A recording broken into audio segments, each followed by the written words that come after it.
Oh, here we go. All right, she's joining us now. Hi. Great to have you with us. Great to meet you. Good to see you. Good to see you, Tulsi Gabbard. Nice to see you. Nice to see you again. All right. Good to be joining you here. Fettuccine. Congressman Tulsi Gabbard running for president in New Hampshire. You're about 5 or 6% now in the polls, moving up. Joe Biden dropping. But hey, great to be with us. Thanks for being with us, Tulsi. Thanks for having me here. I really appreciate it. You probably don't remember this, but you emailed me one time from Hawaii, listening to my show because I'm on at 6 a.m. and I guess you had gotten in late. And I've been a very long time anti-interventionist, anti-war, and you sent me an email. This is a long time ago, and said I'm tuned into your show here in Hawaii. And I like what you're saying. Keep up the good work. So that was I've saved the email, so thank you for that. That's incredible. Well, thank you. Thank you for bringing voice to this issue that doesn't get nearly enough attention given how central it is to everything else that we're struggling to deal with here in this country. It's something that I talk about every day because in Afghanistan right now, for example, we're spending $4 billion a month right now. We as taxpayers, $4 billion a month to prop corrupt government.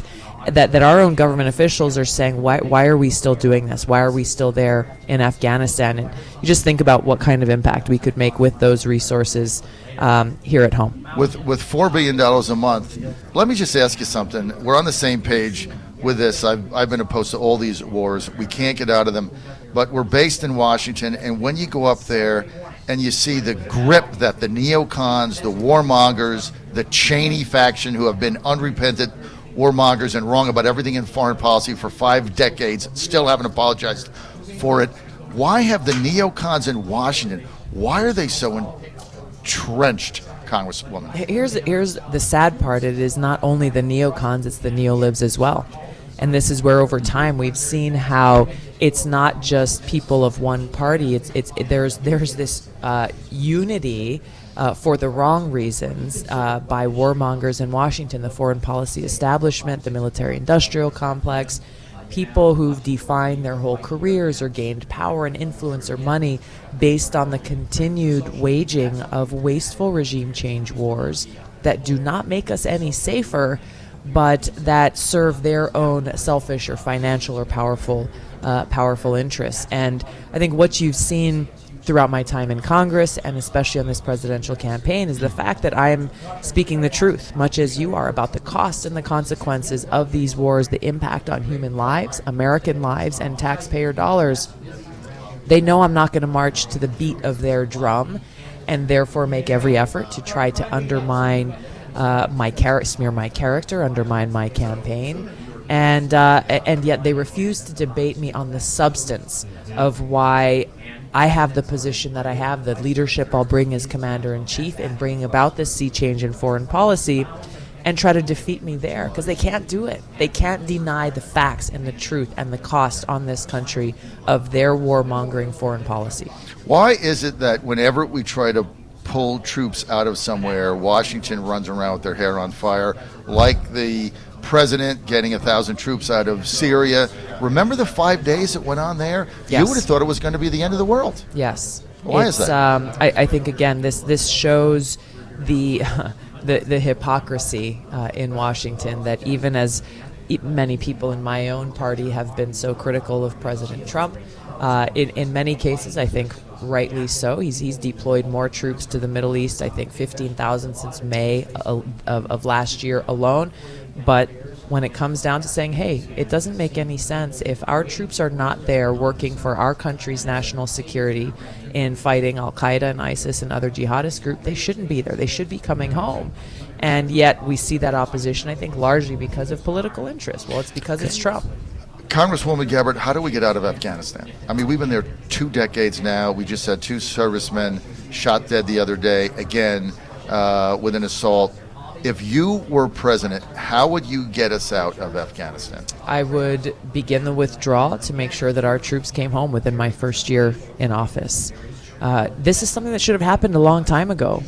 Supporting the negotiations between the Taliban and the Afghan government should have happened a long time ago. We've got to see very clearly what the situation there is. And there are tribal conflicts that have been going on in Afghanistan for generations, we will not ever solve. There's deeply rooted corruption in their government that we should not be using taxpayer dollars to try to prop up. If there are security concerns in Afghanistan related to, let's say Al-Qaeda, which is largely gone from Afghanistan now, but if they were to go and try to set up a training cell or try to take root there, we would very quickly deploy special forces team, remove the threat, and get out. We should not be having thousands of American troops there deployed, putting their lives on the line needlessly with no real objective. Congressman, if we could change gears slightly on you. Sure. President CEO Fred Ortiz, Job Creators Network. We represent about 30 million small business owners across the country, which is the backbone of this country. You introduced the Small Business and Community Investment Expansions Act, which I guess allows certain community development financial institutions. Do you want to talk a little bit more about that and the importance of small business in this country? My parents are teachers by trade and training, but they're entrepreneurs and small business owners at heart. And so even when I was born in American Samoa, my dad was the assistant dean of the community college. Mom was teaching elementary school. They had Mike's Sports Shop. They're both avid tennis players. When we were growing up, we worked in the family restaurant, all 5 of us kids chipping in and helping and understand the hard work that goes into this and how small businesses really are the backbone and job creators that our economy relies on. And yet there are still too many challenges in place for small business owners and entrepreneurs to get their start, and many barriers that make it hard for them to keep their doors open. So the community development financial institutions is really what my bill seeks to strengthen, to recognize that it is these local financial institutions that best understand the needs of the community and can help provide that access to smaller amounts of capital that the big banks normally won't ever approve. If you go in and try to get a loan for $100,000 to start a small business, especially since Dodd-Frank. I mean, Dodd-Frank really destroyed a lot of the small business part. And it's also hurt a lot of the community banks as well in creating a lot of regulatory requirements that they can't afford to hire 50 compliance officers. Exactly. And they weren't the problem. And that's the thing, is these community banks linked up with community leaders, small business owners, is what my bill seeks to empower. And how do you see the opportunity zones kind of fit into all that? The opportunity zones, and I know Senator Tim Scott personally, I consider him a friend. I think that his idea and his concept would create a lot more opportunity. I've been in South Carolina and actually talked to some folks in the underserved kind of low-income communities that he's trying to help. There's improvement still needed because folks there are saying, well, even to apply to be eligible for the opportunity zone, they had to hire a consultant for $50,000 just to be able to fill out the paperwork. So there are barriers there that shouldn't be there to be able to attract the kinds of investments that Tim Scott was hoping to be able to bring to those who need it the most. That's great. Well, thank you for supporting small businesses. Yeah, thank you. While the Democrats and many people talk about Russia all the time, it's clear from Senator Pompeo and everybody in the Pentagon that China is really our major threat, threatening our security, our economy, and everything else. What are your thoughts on this? I actually take it a step back further and raising the concern that no one else is talking about, but everyone should be focused on, which is heightening tensions between the U.S. and Russia and China, both as nuclear-armed nations, is pushing us into this new Cold War. We have nuclear strategists warning about the existential threat of nuclear catastrophe. We have a nuclear arms race that's being fueled up again, and how dangerous that is for us as the American people and for the world to be pushed closer and closer to the brink where, whether it's intentional or accidental, as we've seen a lot of near misses in the past of potential nuclear conflict, that we de-escalate these tensions, that we exercise diplomacy, be able to deal with and work out some of the very real concerns and issues we have with these countries, while also making sure that we can lead with a foreign policy focused on pursuing our shared and common interests. And the president is using tariffs to address some of these questions, which I guess tariffs are better than thermonuclear bombs. Tariffs? Absolutely. I would agree with that. However, the way in which he's doing this, I disagree with. It's created a lot of uncertainty. And I've met small business owners here in New Hampshire who don't purchase any product from China, but they are down that supply chain where they're seeing their costs increase because the tariffs are really not being paid for by China. That's being passed on down that supply chain, ultimately hitting small business owners and manufacturers here at home. Congresswoman, if I could ask one more question, sorry.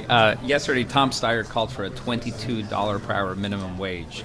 Your thoughts on that and the impact on small businesses? I think it is small businesses that would suffer the most. Yeah. I do support increasing the minimum wage. I actually believe from a living wage in Peterborough, what to speak Right. of in Honolulu. Right. And so focusing on a living wage, but making sure that we're not treating small businesses the same way we treat Walmart. Right, You right. know, there are incentives that we need to put in place to be able to help small businesses take care of their employees in the way that they want to without shoving them out of business.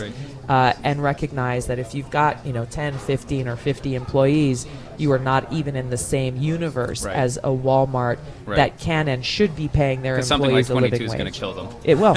It will. I agree. We're almost out of time. Congresswoman Gabbard, final question. What are your expectations tomorrow night in the New Hampshire primary? I'm not a pundit nor a pollster, and even the pollsters are saying that their polls are wrong, that this thing is a crapshoot. There's a lot of, even last night, we had a great town hall in Concord, and there was a huge number of people who came to the town hall who raised their hand. They said, we're undecided. Yay. Thankfully for me, a lot of them left decided at the end of the night For in my you. favor, but the point is I think a lot of people are still making up their minds, so we're continuing to get our message out, maximizing the time we have today and tomorrow. And the beautiful thing about New Hampshire voters is y'all think for yourselves. You are independent thinkers, and I think are taking very seriously the message they want to send to the nation about who they want to lead as our president. Why not just do what Mayor Pete did and claim victory at 8:05? Or claim it today and move on to the next. Claim it today. Thank you, Congressman Gabbard. We're out of Thank time. you. Thank Tulsi you. Gabbard Thank you beats so much. Biden in New Thank you Hampshire. so Thank much. you, Tulsi Gabbard. Thank You heard it here Thank you for first. being with us. Thank you so much. Thank you for Thank you. listening. Thank you.